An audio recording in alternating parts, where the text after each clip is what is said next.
One of the advantages that philanthropy has is its flexibility. So if a philanthropist wants to try something new, they don't need to get 60 votes in the United States Senate. And I'll give you an example of this.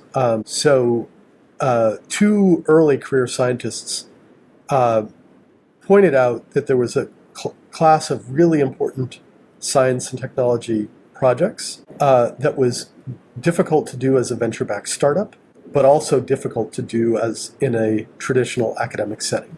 So why not VC? These were projects that would be too early for venture capital. If you brought it to them, they'd say, come back to us in X years when the technology has been de-risked.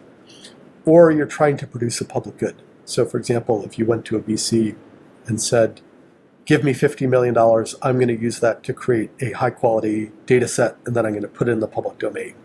That would be a very short meeting because the VC would appropriately ask, how am I going to get my money back if you're giving away the intellectual property?